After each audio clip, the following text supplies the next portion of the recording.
राजा राम जी के अरे बनले मंदिर हो फिकीर सारा दूर हो गई। राजा राम जी के बनल मंदिर हो फिकीर सारा दूर हो गई। राजा राम जी के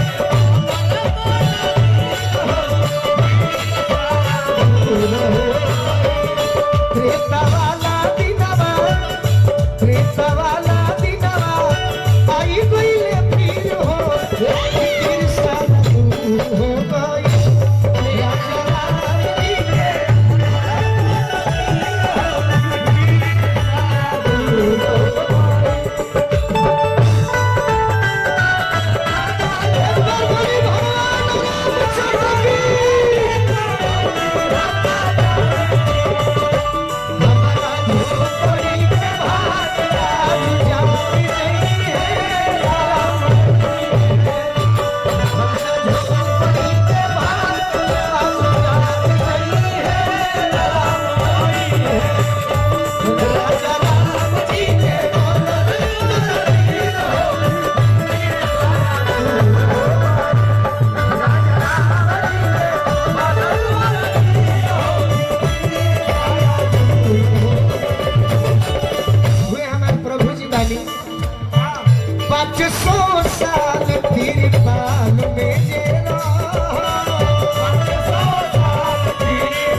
देखे खातिर भइले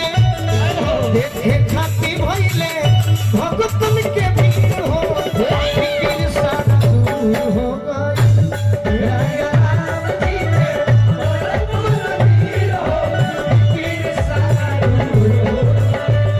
राजा राम जी के मंदिर हो फिकीर सारा दूर हो गई।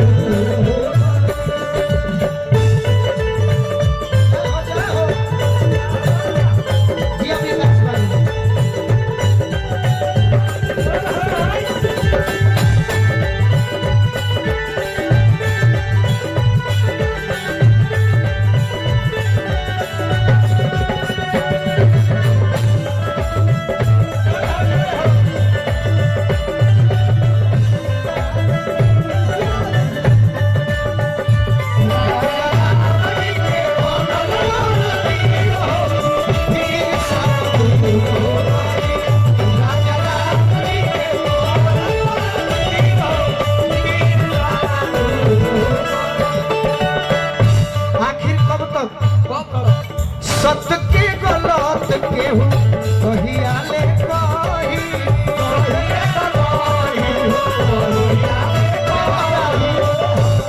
आखिर कब तक कि सत्य के गलत केहू कहिया ले कही आ सही तो कहियो भी सही सही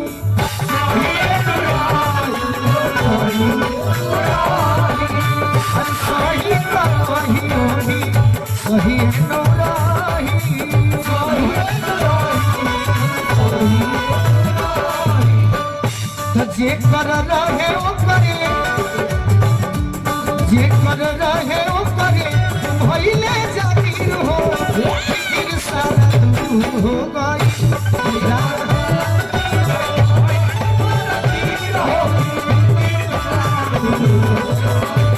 राजा राम जी के बनले मंदिर हो फिर सारा दूर हो गई। राजा राम जी के बनले मंदिर हो फिर सारा दूर हो गई।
अभी अभी सोना बाबू हमरा के आशीर्वाद देनी।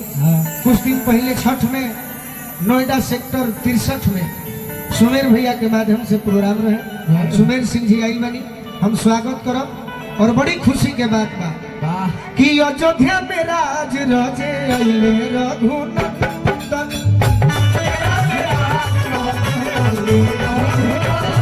अयोध्या में राज रजे अइले रघुनंदन।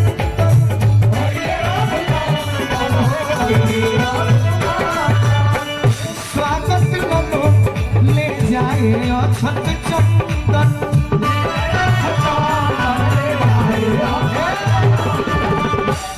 कि चाचा नील गोलू कि सोनू संग दिल गोलू अरे चलाया फकीर हो काहे की गिर सारा दूर हो गई।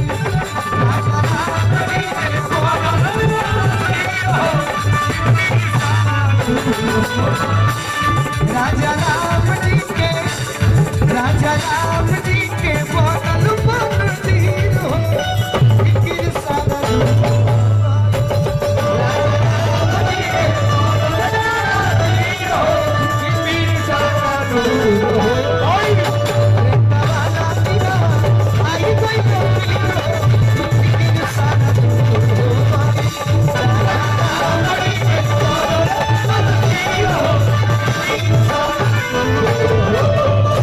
एक बार प्रेम से बोली राजा रामचंद्र की जय। राघवेंद्र चाचा के भी आगमन भइल बा, बहुत बहुत स्वागत करो।